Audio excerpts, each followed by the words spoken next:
الله عز وجل هو الكريم، هو اللطيف، هو الذي يعطي العطاء العظيم. فمن وفد إليه أكرمه الله، أعطاه الله. وفد الله دعاهم فأجابوه، سألوه فأعطاهم. لكن أيها الإخوة الكرام، ذهبتم إلى بيت الله الحرام وحججتم بيت الله الحرام، وهوت القلوب إلى ذاك المكان وعدتم سالمين غانمين.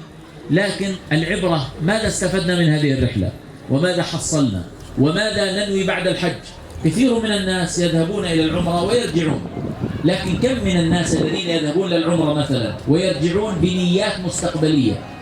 يذهبون إلى الحج ويرجعون، كم الذين ذهبوا ورجعوا وتغيروا عندهم نيات مستقبلية، نيات يستفيدون فيها من مقاصد الحج الأساسية. إخواني، أركان الإسلام كثيرة، لكن لا يوجد سورة تسمت باسم ركن من أركان الإسلام إلا سورة الحج. يعني الصلاة ركن من أركان الإسلام، ما في سورة في القرآن اسمها سورة الصلاة. الصيام ركن من أركان الإسلام، ما في سورة في القرآن اسمها سورة الصيام. الزكاة لا يوجد سورة اسمها سورة الزكاة، لكن في سورة اسمها سورة الحج. سورة الحج تبين المقاصد. كل من حج بيت الله ينبغي أن يقرأ هذه السورة بتأمل وتفكر لينظر إلى مقاصد الحج، ثم يقول: ماذا حصلت أنا من هذه المقاصد؟ ذهبت الحمد لله وأنفقت من مالي وضحيت وتعبت. كل الواحد حج بيت الله إلا تعبت أقدامه ومشى وتحمل لله وصبر. طيب ماذا استفدنا من هذه الرحلة؟ أعظم ما نقف معه في الاستفادة من مقاصد الحج ما ذكره الله تعالى في أول سورة الحج، في أعظم مقصد: يا أيها الناس، يا أيها الناس. انظر البداية، بداية سورة الحج لا تتكلم عن الحج. يا أيها الناس اتقوا ربكم إن زلزلة الساعة شيء عظيم. إذا ذهبنا إلى الحج فصار عندنا دافع التقوى، فهذا الذي يجعلنا نقول إن الذي حج بيت الله استفاد، بحيث أن يكون تقيا. وعندما قدم الهدي لله تعالى كما فعل نبينا صلى الله عليه وسلم لما ساق 100 بدنة فنحر بيده 60 بدنة ووكل الباقي لعلي بن أبي طالب أن ينحرها. فالذي ينحر البدن الآن قدمنا الهدي لله. ماذا تريد منا يا رب؟ لن ينال الله لحومها ولا دماؤها ولكن يناله التقوى منكم. في سورة البقرة لما ذكر الله الحج فقال: وتزودوا. تزودوا أيها الناس، يعني خذوا الزاد معكم، لا تذهب إلى الحج بدون زاد. خذ الزاد، خذ الطعام والشراب، لأن الرحلة طويلة.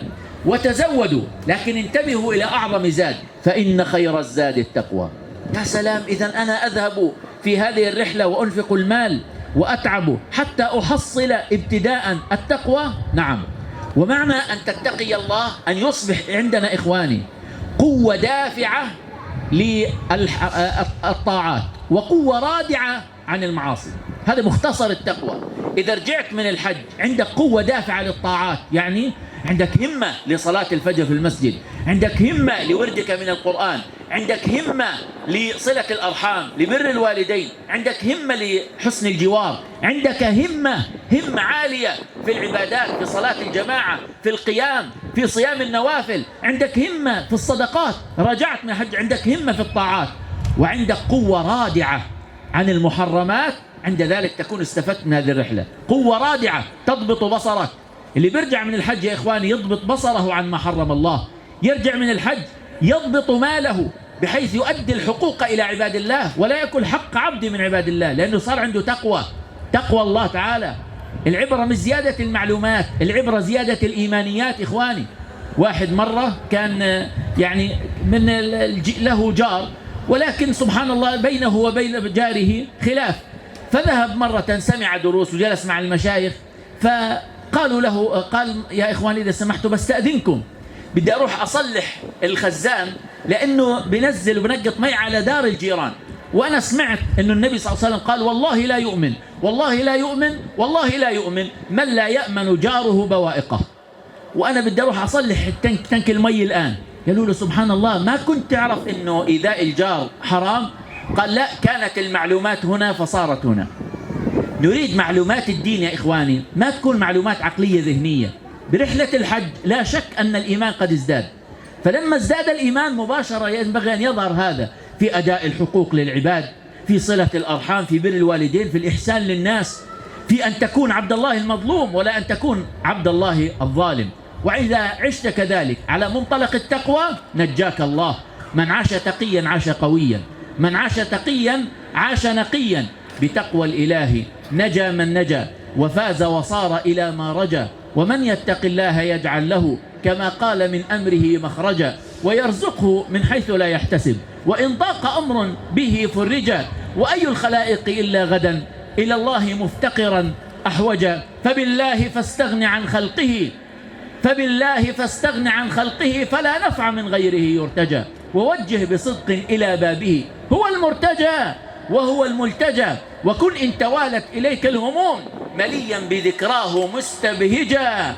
ونفسك من شؤمها صفها وكل دسائسها مخرجا. ونفس الفتى مسكن مظلم ومن يحييه بالتقى أسرجا. ومن يحظى من ربه بالهدى نجا، والموفق من قد نجا.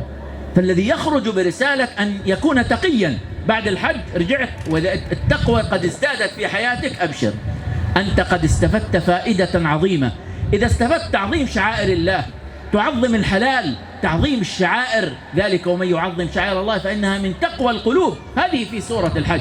فإذا استفدت ذلك وجهت قلبك إلى الله وإلى الدار الآخرة وكنت مسلما كما أمر الله عبدا. إخواني كلمة فقط، الحج علمنا العبودية.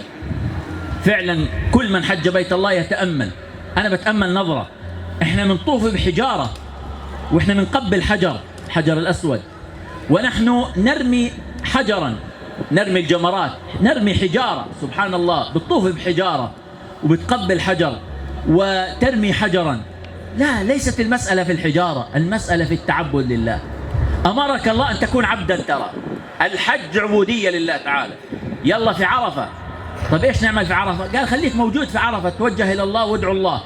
انزل على مزدلفة. طب أنا جاي من أقاصي الأرض، من أوروبا، من أمريكا، من أستراليا، من الصين، أنا جاي من القصور الفارهة، من الفيلات، عندي أموال. قال روح نام بالحجار في مزدلفة. إيش تعمل؟ قال مبيت. السنة تنام فقط، أن تنام المبيت بمزدلفة، عبودية لله تعالى. بعدين أي الجمرات، بعدين طوف 7، ممنوع الطوف 8 ولا الطوف 6، بدك الطوف 7 بالضبط، مش أكثر ولا أقل. الجمرات بدك ترمي بعدد معين، لا تزيد ولا تنقص. سبحان الله، عبودية لله. الحج تدريب، أنت ذهبت تدريب على حياة العبودية، أن تكون عبدا. حتى بعد ذلك إذا قال الله لك يا أيها الذين آمنوا اتقوا الله وذروا ما بقي من الربا، قل من تعلمت العبودية حاضر يا رب، أنا عبد لك، أنا عبد لك.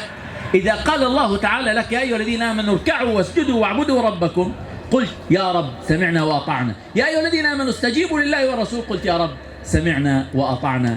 بهذا أيها الإخوة يكون العبد قد استفاد من هذه الرحلة. فأسأل الله تعالى أن يتقبل منا ومنكم. وكان يقال اللهم اغفر للحاج ولمن استغفر له الحاج، فاستغفروا للمسلمين وادعوا للمسلمين، ولا سيما في هذه الساعة المباركة. أسأل الله أن يتقبل منا ومنكم.